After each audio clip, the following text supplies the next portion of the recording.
ಶ್ರೀ ದತ್ತ ಭಾಗವತ ಶಿವಂ ಶಾಂತಂ ಪ್ರಸನ್ನಂ ಓಂಕಾರಂ ಸಚ್ಚಿತ್ಸುಖ ಕೇವಲಂ ಭಕ್ತ ಮುಕ್ತಿಪ್ರದಂ ವಂದೇ ದತ್ತಾತ್ರೇಯಂ ಜಗದ್ಗುರುಂ.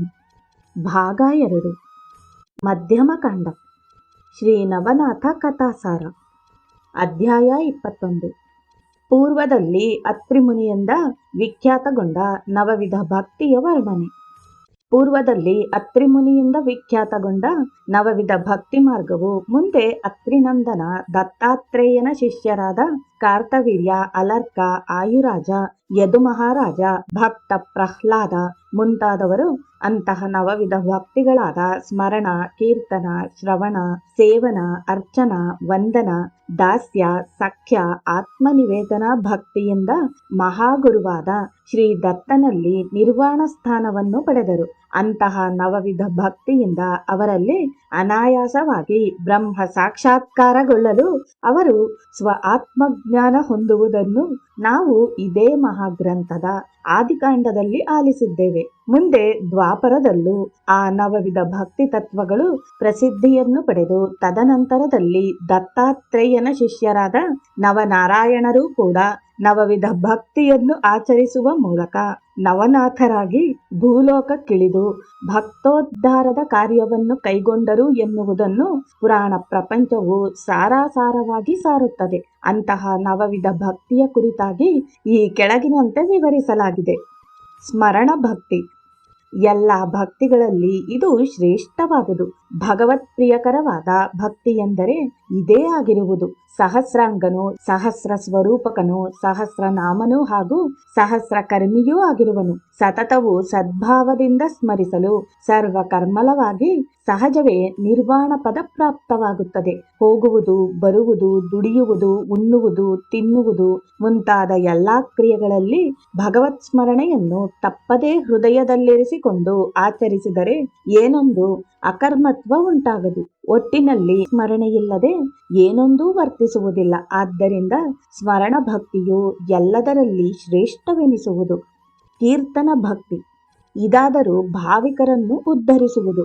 ಈ ಭಕ್ತಿಯು ಯಸ್ಯ ಸ್ಮೃತ್ಯಾಚ ನಾಮೋಕ್ತ್ಯ, ಈ ಸ್ಮೃತಿ ವಚನವನ್ನು ಸುಳ್ಳಾಗಿಸಲಾರದು. ಈ ಕೀರ್ತನಾ ಭಕ್ತಿಯಿಂದ ತಪ, ಯಜ್ಞ, ಕರ್ಮಗಳ ನ್ಯೂನ್ಯತೆಗಳನ್ನು ಪೂರ್ಣಗೊಳ್ಳುವುವು. ಈಶ್ವರನ ದಿವ್ಯ ಜನ್ಮ ಕೀರ್ತನವು, ಅಕ್ರಿಯನ ದಿವ್ಯ ಕ್ರಿಯಾಗಾನವು ಗಹನವಾದ ಕರ್ಮ ವಾರ್ತೆಯನ್ನು ಉಳಿಯಗೊಡದೆ ಜನ್ಮ ಬೀಜವನ್ನು ಸುಟ್ಟು ಬಿಡುವುದು. ಭಗವಂತನ ಕೀರ್ತನೆಯಿಂದ ಶುದ್ಧ ಸಾತ್ವಿಕ ಭಾವವು ಪ್ರಾದುರ್ಭವಿಸುವುದು. ಹೀಗಾದರೆ ಮಾತ್ರ ಜನ್ಮ ಸಾಫಲ್ಯವು ಡಾಂಬಿಕ ವೃತ್ತಿಗೆ ಕೀರ್ತನದಲ್ಲಿ ಅವಸರವಿರಕೂಡದು. ಕೀರ್ತನದಿಂದ ಹೃದಯ ಸದ್ಗದಿತವಾಗದಿದ್ದರೆ, ಗದ್ಗದಿತ ವಾಣಿಯುಂಟಾಗದಿದ್ದರೆ, ಶರೀರವು ರೋಮಾಂಚನಗೊಳ್ಳದಿದ್ದರೆ, ನಯನಗಳು ಪ್ರೇಮಾಶ್ರುಭರಿತವಾಗದಿದ್ದರೆ, ಅಂತರ್ಧ್ಯಾನವಿರದಿದ್ದರೆ, ದೇಹದ ಪರಿವೇ ಹಾರಿ ಹೋಗದಿದ್ದರೆ ಅದು ಕೀರ್ತನವೆನಿಸಲಾರದು. ಕೇವಲ ಕೀರ್ತನ ಪ್ರೌಢಿಮೆಯನ್ನು ತನ್ನ ಚಾತುರ್ಯದಿಂದ ಮೆರೆಸುವ ಡಾಂಬಿಕ ವೃತ್ತಿಯೇ ಅದಾಗಿರುವುದು. ಶ್ರವಣ ಭಕ್ತಿ.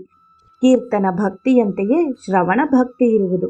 ಮನೋವಾಕ್ಕಾಯಗಳ ದೃಢತೆಯುಳ್ಳವನು ಎಂದು ಬಹಿರ್ಮುಖನಾಗಲಾರನು. ಶ್ರವಣದಲ್ಲಿ ಅಸೂಯೆ, ಸ್ಪರ್ಧೆಗಳಿರಕೂಡದು.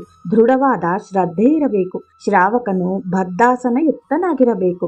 ನಿದ್ದೆಗೆ ಆಶ್ರಯ ಕೊಡದೆ ಅಂತರ್ನಿಷ್ಠೆಯುಳ್ಳವನಾಗಿರಬೇಕು. ತಾನು ಭಗವದ್ ಗುಣಗಳನ್ನು ಅರಿತುಕೊಳ್ಳಬೇಕು. ತನಗೆ ತಿಳಿದುದನ್ನು ಅನ್ಯರಿಗೆ ಶ್ರವಣ ಮಾಡಿಸಬೇಕು. ಶ್ರದ್ಧೆ ಹಾಗೂ ಭಕ್ತಿಗಳಿಂದ ಯುಕ್ತನಾಗಿ ಶ್ರವಣ ಮಾಡಲು ಅದೇ ನಿಜವಾದ ಭಕ್ತಿಯುತ ಶ್ರವಣವೆನಿಸುವುದು. ಪ್ರೇಮವಿಲ್ಲದ ಕೀರ್ತನಕ್ಕೆ ಹೋಗುವುದು, ಅಲ್ಲಿ ಕುಳಿತುಕೊಂಡು ನಿದ್ದೆ ಮಾಡುವುದು, ಇವೆಲ್ಲವುಗಳಿಂದ ಶ್ರವಣದ ಅವಧಾನವೇ ತಪ್ಪಿ ಹೋಗುವುದು. ಅದರಿಂದಾಗಿ ಪರಿಶ್ರಮವು ವ್ಯರ್ಥವಾಗುವುದಲ್ಲದೆ ಆ ಶ್ರವಣದಿಂದ ಭ್ರಮನಿರಸನವಾಗುವುದಿಲ್ಲ ಮತ್ತು ಮೋಕ್ಷದ ಕ್ರಮವೂ ದೊರೆಯುವುದಿಲ್ಲ.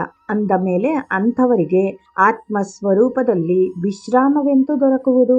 ಆದ್ದರಿಂದ ಶ್ರಾವಕರು ಸಾವಧಾನದಿಂದಲೂ ಸದ್ಭಾವದಿಂದಲೂ ಶ್ರವಣ ಮಾಡಬೇಕು. ಸೇವನ ಭಕ್ತಿ. ಮೂಲತಃ ಸ್ವರೂಪವು ಒಂದೇ ಇರುವುದು. ಅಂದ ಮೇಲೆ ಅಲ್ಲಿ ಸೇವ್ಯ ಸೇವಕ ಭಾವನೆಗಳನ್ನೆಣಿಸುವುದು ಯೋಗ್ಯವಲ್ಲ.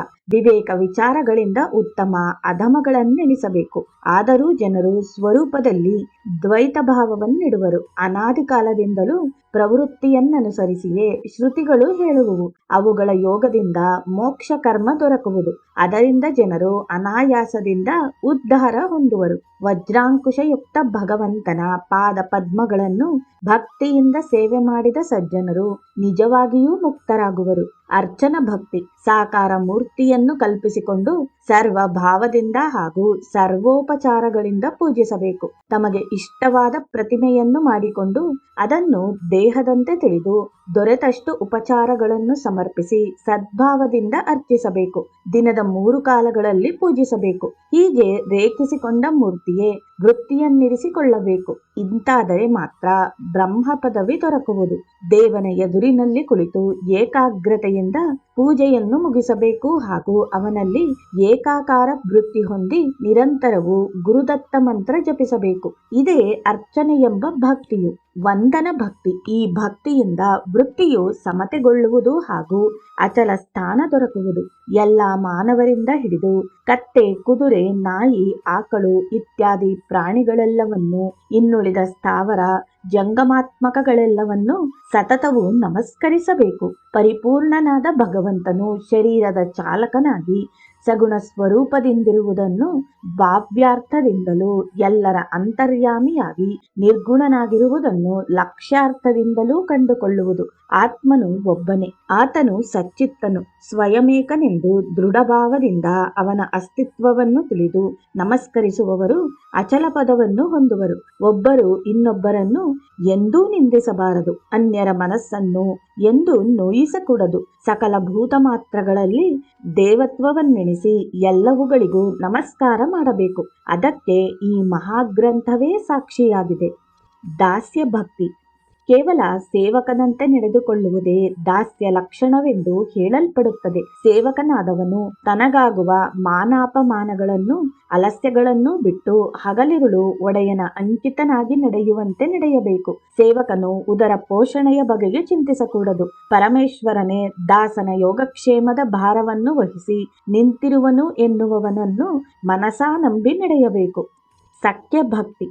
ಶ್ರುತಿ ಪ್ರಮಾಣ ಪ್ರಸಿದ್ಧವಾದ ಸಖ್ಯ ಭಕ್ತಿಯ ಲಕ್ಷಣವೆಂತೆಂದರೆ ಹಲವು ಜನ್ಮಗಳು ಕಳೆದರೂ ಹಲವು ಕಲ್ಪಗಳು ಗತಿಸಿದರೂ ಪರಮೇಶ್ವರನನ್ನು ಹೃದಯದಿಂದ ಕ್ಷಣ ಕ್ಷಣವೂ ಸಹ ಅಗಲಿಸದಿರುವುದೇ ಸಖ್ಯ ಭಕ್ತಿಯು. ನಿರಪೇಕ್ಷತೆಯಿಂದ ಪರಮೇಶ್ವರನಲ್ಲಿ ಸಖ್ಯತ್ವವನ್ನರಿಸಲು ಬ್ರಹ್ಮಪದವೆಂಬ ಮುಖ್ಯ ಲಾಭವು ದೊರೆಯುವುದು. ಇದನ್ನೇ ಯೋಗಗಮ್ಯ ಸಖ್ಯವೆಂದು ಹೇಳುವರು. ಸ್ಮೃತಿ ವಚನದಲ್ಲಿ ಸರ್ವಸ್ಯ ಚಾಹಂ ಹೃದಯ ಸನ್ನಿವಿಷ್ಟ ಎಂದು ಹೇಳುವರು ಮತ್ತು ಆ ಪ್ರಿಯತಮ ಪರಮೇಶ್ವರನು ಎಲ್ಲಕ್ಕಿಂತಲೂ ಶ್ರೇಷ್ಠನೆಂದು ವರ್ಣಿತವಾಗಿರುವುದು. ಆ ಅಂತರಾತ್ಮನಿಂದ ಎಂದೂ ಅಂತರಿಸದೆ, ವಿಶ್ರಮಿಸದೆ, ಆಚರಿಸದೆ ನಿರಪೇಕ್ಷತೆಯಿಂದ ಅವನನ್ನು ಸ್ಮರಿಸಬೇಕು. ಸಾಪೇಕ್ಷಯುಕ್ತ ಮಿತ್ರತೆಯಿಂದ ಎಂದು ಭವದೂರವಾಗದು. ಅದೇ ನಿರಪೇಕ್ಷತೆಯಿಂದ ಈಶ್ವರನಲ್ಲಿ ತೋರಿಸುವ ಸಖ್ಯ ಭಕ್ತಿಯಿಂದ ಪುನರಾವೃತ್ತಿಯು ಎಂದು ಉಂಟಾಗಲಾರದು. ಇದು ಸತ್ಯಾಸತ್ಯವು. ಆತ್ಮನಿವೇದನಾ ಭಕ್ತಿ. ಮನೆ ಮಾರು ಪರಿವಾರ ಸಹಿತವಾಗಿ ಎಲ್ಲವನ್ನು ತ್ರಿಕರಣಪೂರ್ವಕವಾಗಿ ಈಶ್ವರನಿಗೆ ನಿವೇದಿಸುವುದೇ ಆತ್ಮನಿವೇದನೆ ಎನಿಸುವುದು. ನಾನು ಶುದ್ಧನು, ಬದ್ಧನು ಹಾಗೂ ಸಾಕ್ಷಿಕನು ಎಂದು ಹೇಳುವುದು ವಿರುದ್ಧವಾದುದು. ನಾನು ಅದ್ವಿತೀಯನು, ಮೂಲತಃ ಪಾಪರಹಿತನು. ನನಗೆ ಕರ್ತೃತ್ವ ಭೋಕ್ಷತ್ವಗಳಿಲ್ಲ. ಆದ್ದರಿಂದ ನಾನು ಬದ್ಧನಲ್ಲ. ತನಿಮುಕ್ತತ್ವವೇ ನನ್ನಲ್ಲಿ ನಿಶ್ಚಿತವಾಗಿರುವುದು. ಈ ಎಲ್ಲವೂ ಅಭ್ಯಾಸದಿಂದ ನಿಶ್ಚಿತವಾಗಲು ನಿಸ್ಸಂಗತಿಯು ಸಹಜವಾಗಿ ಲಭಿಸುವುದು ಎಂದು ಸಂತರು ಹೇಳುವರು. ಶ್ರೋತೃಗಳೇ, ಭಕ್ತಿಯಲ್ಲಿ ಯಾವ ಪ್ರಕಾರದ ಭಕ್ತಿಯನ್ನು ಆಚರಿಸಿದರೂ ಅದು ಆ ಏಕಾತ್ಮನಿಗೆ ತಲುಪುವುದು. ಆದರೆ ನಮ್ಮ ಭಕ್ತಿಯಲ್ಲಿ ಶ್ರದ್ಧಾಗುಣವು ಅತ್ಯವಶ್ಯಕವಾಗಿದೆ ಎನ್ನುವಲ್ಲಿಗೆ ಶ್ರೀ ದತ್ತ ಭಾಗವತದ ಮಧ್ಯಮ ಕಾಂಡದ ಈ ಅಂತಿಮ ಅಧ್ಯಾಯವು ಮುಕ್ತಾಯವಾಗುತ್ತದೆ. ಜೈ ಗುರುದೇವ ದತ್ತ.